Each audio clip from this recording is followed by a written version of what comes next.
7월 15일 뉴욕타임스가 트럼프 정부의 중국 공산당 당원과 가족에 대한 입국 금지 가능성을 보도한 뒤 후폭풍이 거세지고 있습니다.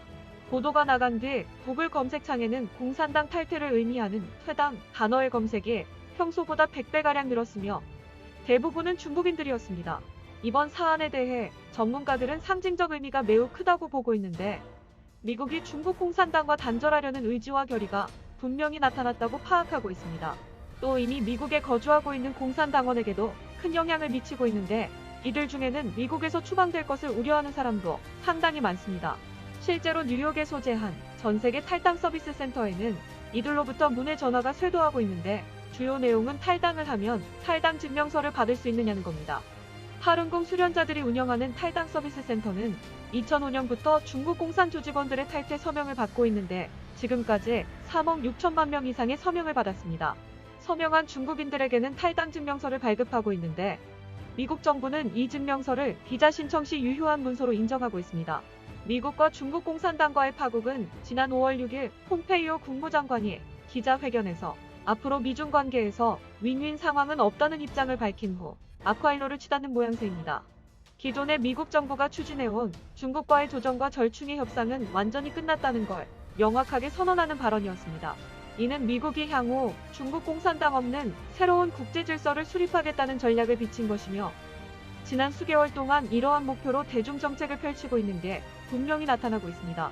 그동안 미국은 홍콩 배만, 신장 남중국해, 중국 유학생 퇴학, 미국 학계의 공산당 관련자 추방 등 많은 사안에서 공산당을 축출하는 정책을 실행하고 있습니다.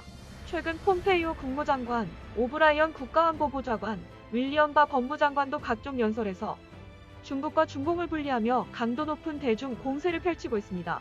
따라서 이번 입국 금지 방안은 미국이 중공을 고립시켜 집중 타격한다는 트럼프 정부의 공격 수순으로 향후 이런 방식으로 더욱 대중 공세를 높여나갈 것이란 전망이 우세합니다.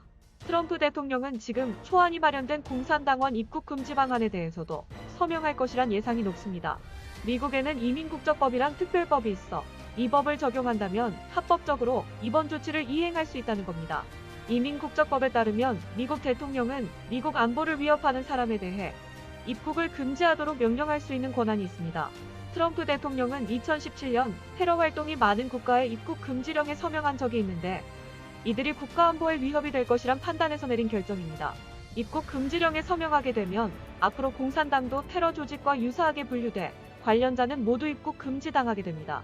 9천만 명의 공산당 당원을 구분하는 것도 이민국적법 제212조를 활용하면 큰 문제는 없어 보입니다.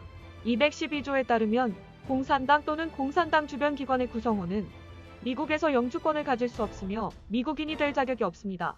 미국 시민권 신청 양식에는 공산당 당원인지 아닌지 묻는 항목이 있는데 여기에 반드시 해당 내용을 기입해야 됩니다.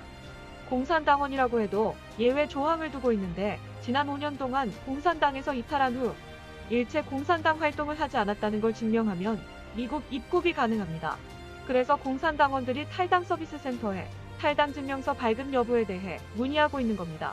일부 중국인이 공산당원이 아니라고 속이는 경우도 있지만 미국 행정부는 이에 강력한 징벌 규정을 적용하면서 그동안 많은 경험을 축적한 것으로 알려집니다.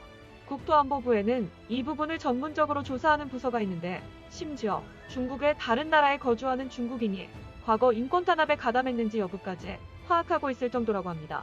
때문에 중국 공산당원의 명단, 관련 조직 가담자, 주요 인물의 활동 사항에 대한 방대한 데이터가 집적돼 있어 분류에는 큰 어려움이 없을 정도입니다. 미국 정부는 현재 중국 공산당의 존재가 전 세계에서 암과 같은 역할을 하고 있다고 공개적으로 밝히고 있습니다. 암세포는 정상세포와 같이 영양소를 흡수하면서 수없이 분열하며 인체의 모든 영양소와 자원을 고갈시키고 결국 사람의 생명을 뺏어가고 맙니다.